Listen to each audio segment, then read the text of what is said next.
As I was reading over in the Old Testament this morning, just being reminded that, when we read them things sometimes, especially as new Christians and especially unbelievers, we see God's judgments as extreme. We think, man, that He would send people to wipe out entire people and stuff like that. But you know what it really shows over there?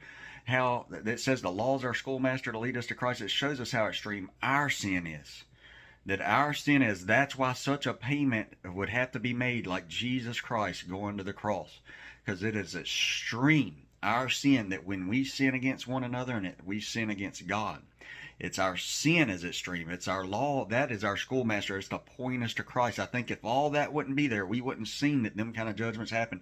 We would just be like Ahab, just winking at sin. Oh, it's okay. It's no big deal. Oh, it's a big deal. When we sin against one another, we sin against God. That's why it says the soul that sins shall die. Without the shedding of blood, there's no remission of sin. It is very extreme. Sin is. And we see it as a light thing, and we need to see it for what it is. And it's horrible. It's horrible that we've sinned against God. We sin against one another. You need Jesus.